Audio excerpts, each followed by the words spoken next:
What's up, everybody? It's been a while since I've been live here.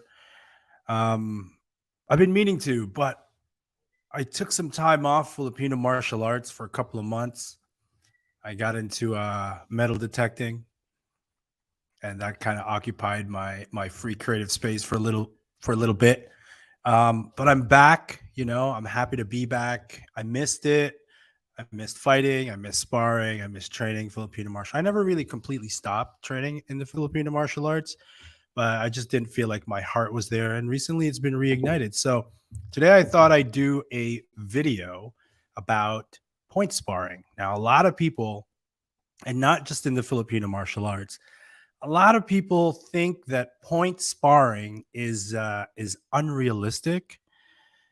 Um, I and I'm here to prove that you're wrong. You're wrong in thinking that point sparring, particularly edged weapons point sparring, is unrealistic. Now, the videos I'm about to show you will illustrate that real life machete and knife duels look like point sparring matches. They don't all look like that. Remember that what I'm about to show you are duels. And for the most part, that's not our reality, but there are still places in the world where knife duels happen, right? Knife attacks take on very different characteristics. They're typically, ambush in nature. There's an element of surprise. So when we talk about knife duels or edged weapon duels, these are consenting adults, each with their own each with their own blade. There's actually one that I'm going to show you that's a real life espada y daga duel. All right. So just keep that context in mind that this doesn't happen frequently in Western culture. It does still happen in other parts of the world, but I'm here to prove that these duels look like point sparring matches. So without further ado, here's the dopest intro in all of Filipino martial arts podcast land.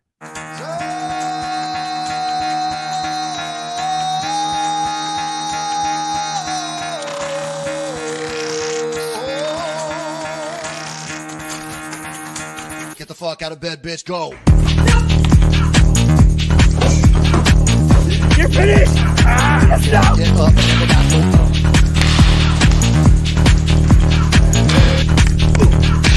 up. Gotta wake up, bitch. Get up.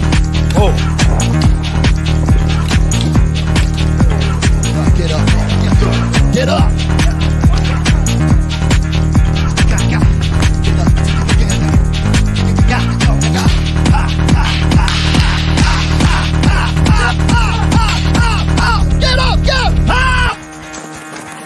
Before it, launch the counterattack.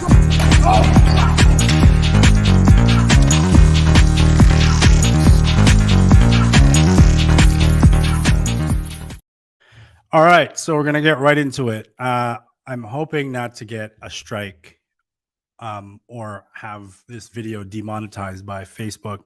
And I want to warn you, this is some graphic shit. So if you're squeamish, this is not the podcast for you. So we're gonna start with this one.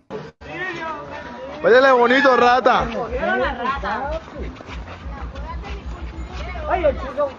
Óyele bonito, rata. Okay, swing and a miss. Yeah, ratas. Ay. Oh, got Ay, uy, gono. Real, All le right. pegó una magia. Get some Uy, ones, se pilló, le pegó una magia, la pegó. Ya vámonos. and that's the end. Point sparring, right? So typically, when these bladed duels happen, it's to settle a score. These guys don't actually want to kill one another, although sometimes that is the case. But just like point sparring, once you land a clean hit, the action stops. And the action stops in real life for any number of reasons. One, your opponent gets into a state of shock, disbelief, perhaps, and they back up, right? And then the other person backs up, just like you would see in point sparring matches. As you can see here, they were just outside of range, right? It's all Largo. It's all Largo, and just like a point sparring match. So point sparring, I love. Right.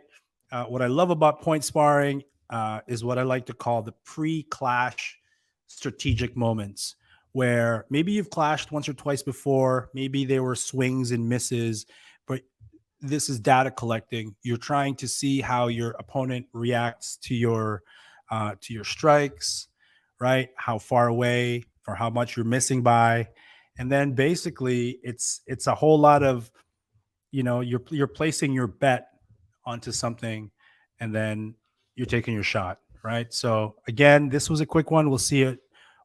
Now picture it as a point sparring match. Óyele bonito, rata. They're not rushing in. They're not looking to kill each other. They're respecting the blade. A lot of distance management, right? Proximity, getting their angles. Yeah, ratas.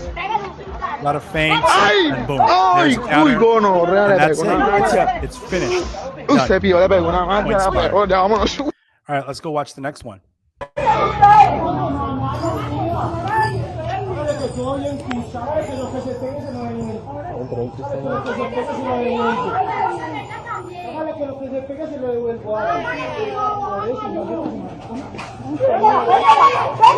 Looks like this is a male versus a female.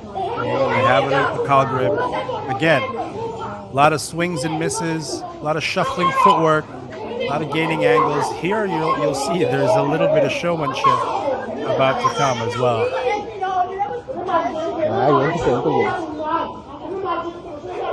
Right? They're not recklessly clashing. They're not getting into the clinch. It's non-continuous. Ooh, that one was close. Yeah, a little bit of showboating here. A little bit of showboating from the female. Nicely done. Right? Healthy respect for the blade.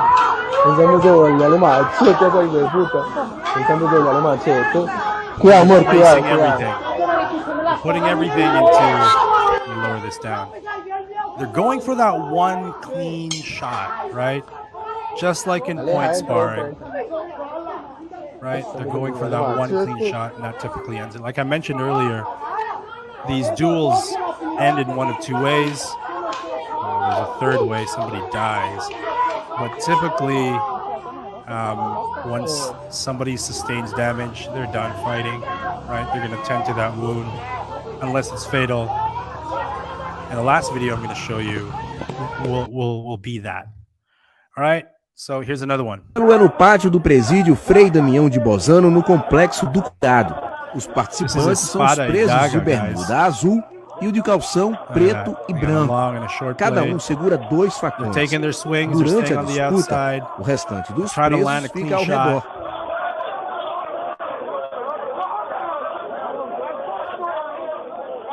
So this looks like point sparring to me, Vários deles seguram facões para não deixar with a que much nenhum healthier respect for the interfira na blade, of course. disputa, que dura mais de 1 minuto e só termina quando o presidiário de camisa e bermuda vermelhas interfere. Segundo testemunhas, ele seria chaveiro de um dos pavilhões do presídio e durante os duelos atua como juiz. A Secretaria de Ressocialização confirmou que houve o duelo e disse que vai intensificar as revistas no local. Durante a briga, um preso ficou ferido. All right, we're going to go ahead and go to the fourth video.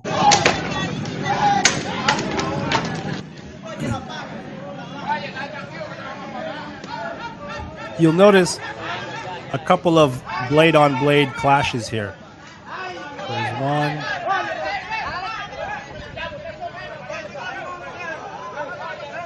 Right, this is that pre-clash strategy I was telling you about. A lot of movement. Ooh, that was close. And you'll take note of the angles that they're using too, right? Angle 1s and 2s. What else are you seeing?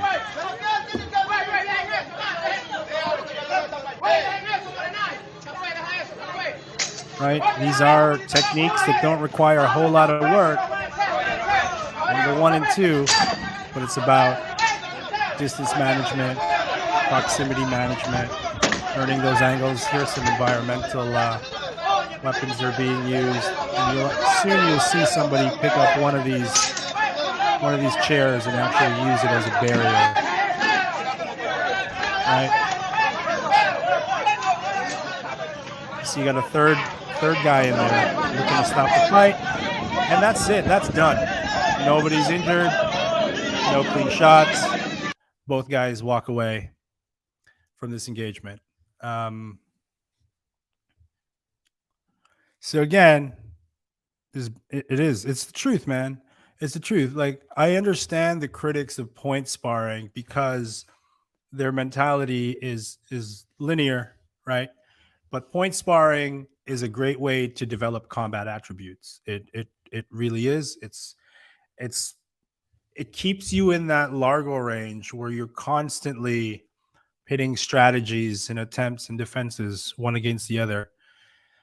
Just like you see here, there's a lot of misses, and it's all angle 1s and 2s, right? All right, so here's the last one. It's going to be a short video here. Again, I hope I don't get demonetized because this is some brutal shit. All right, here it is. Hardtail grip. Boom. We'll rewind that. That's it. Got him in the shoulder.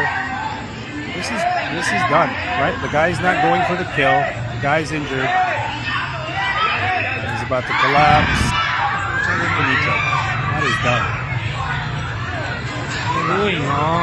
Oh, we're not going to watch the rest of that. It gets pretty hairy there.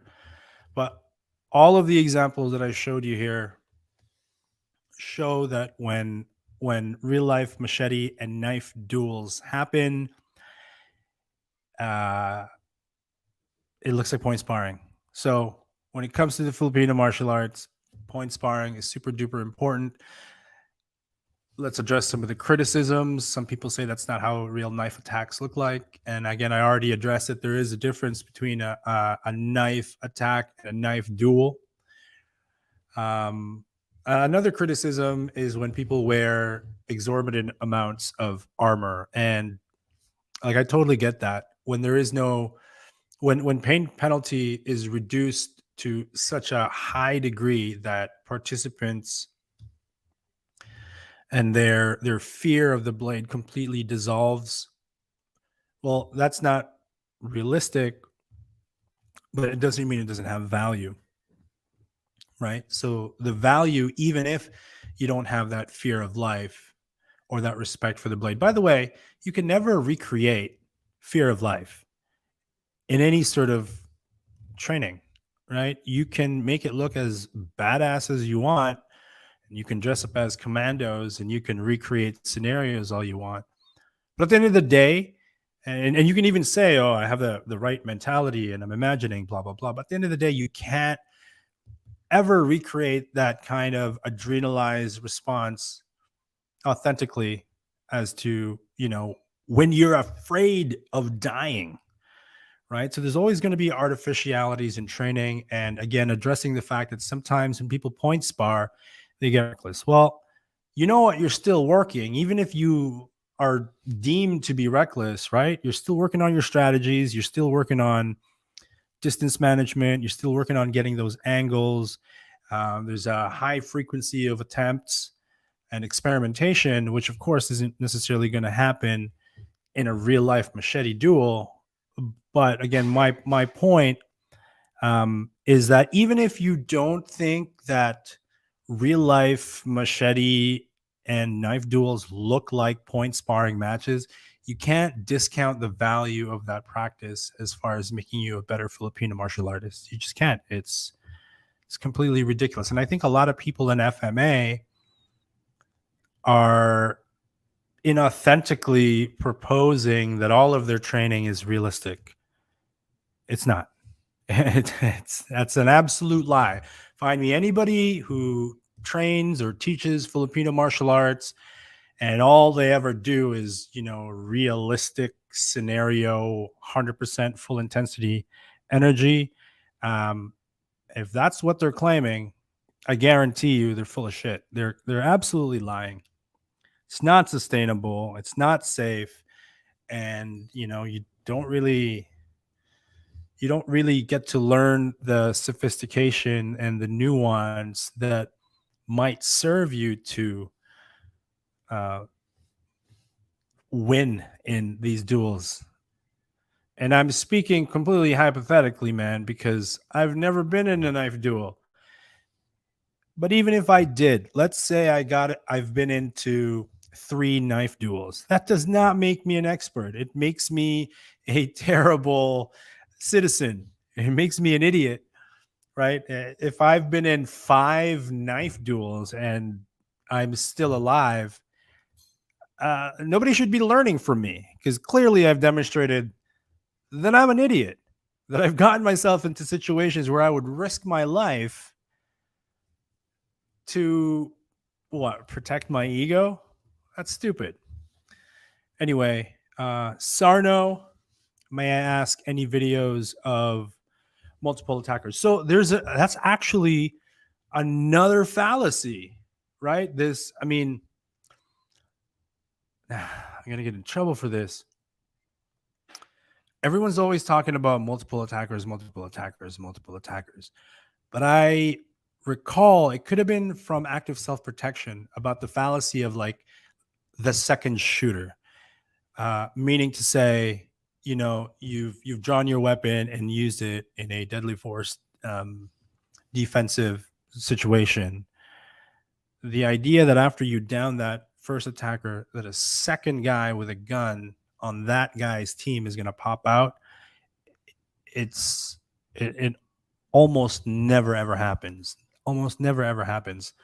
When it comes to, again, we're talking about duels here, right?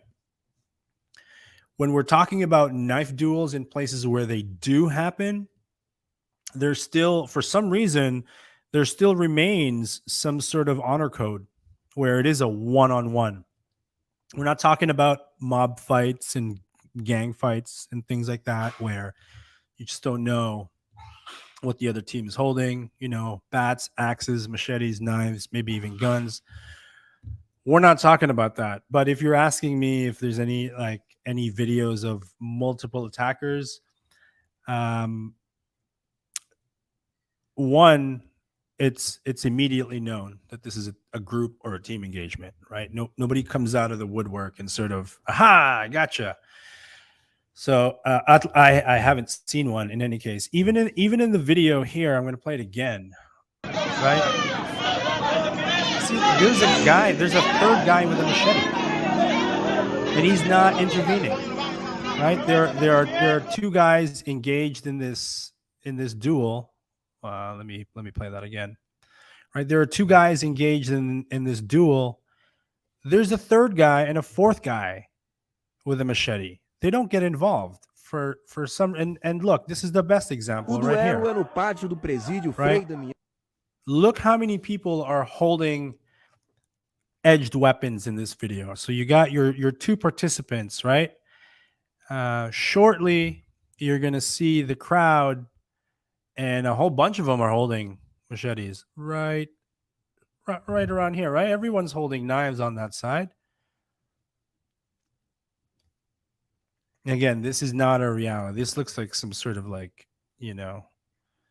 a village or even possibly inside a prison. It looks like a prison population here.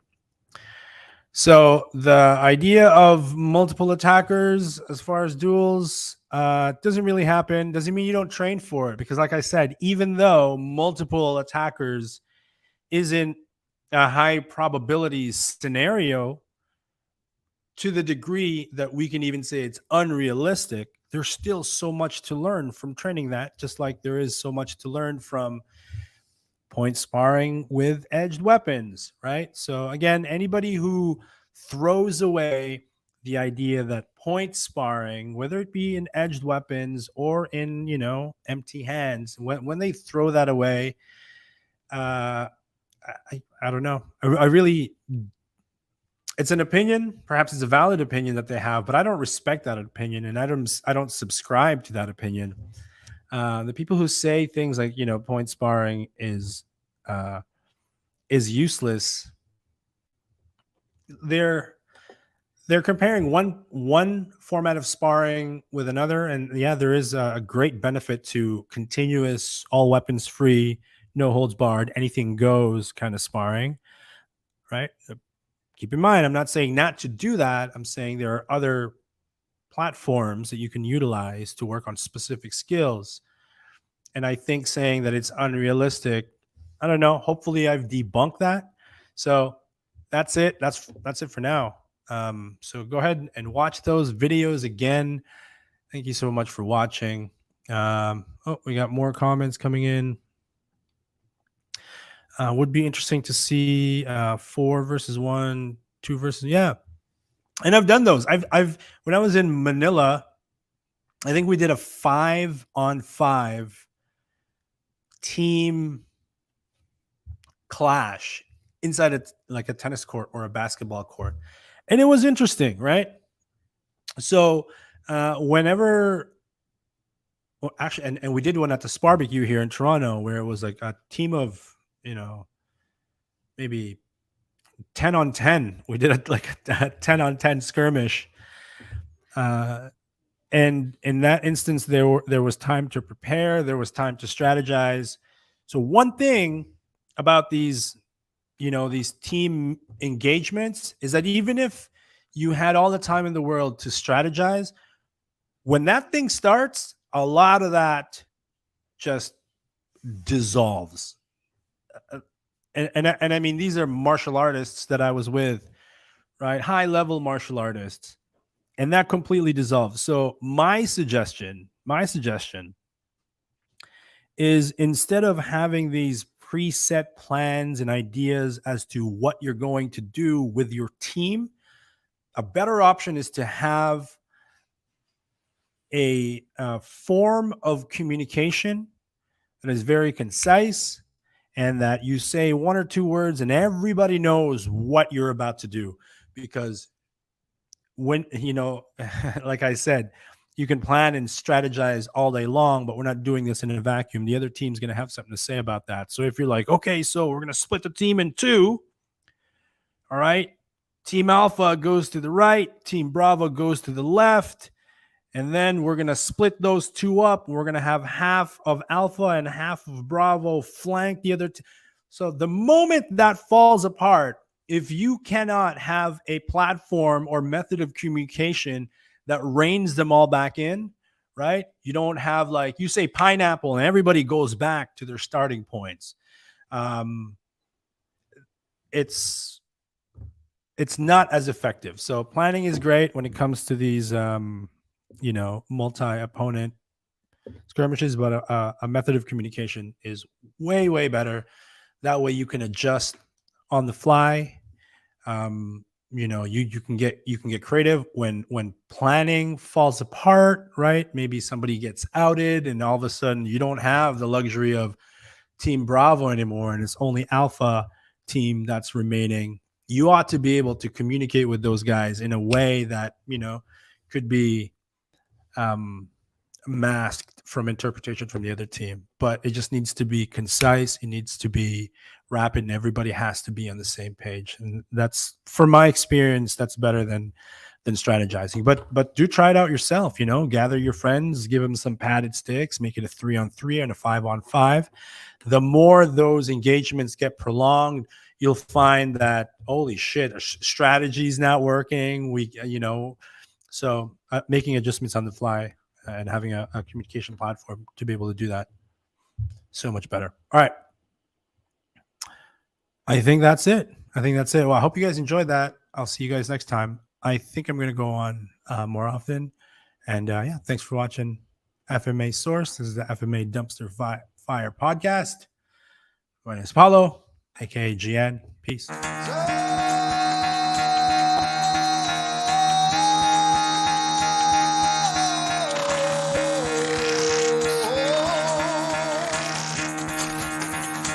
Get the fuck out of bed, bitch. Go. You're finished. Let's go. Get up.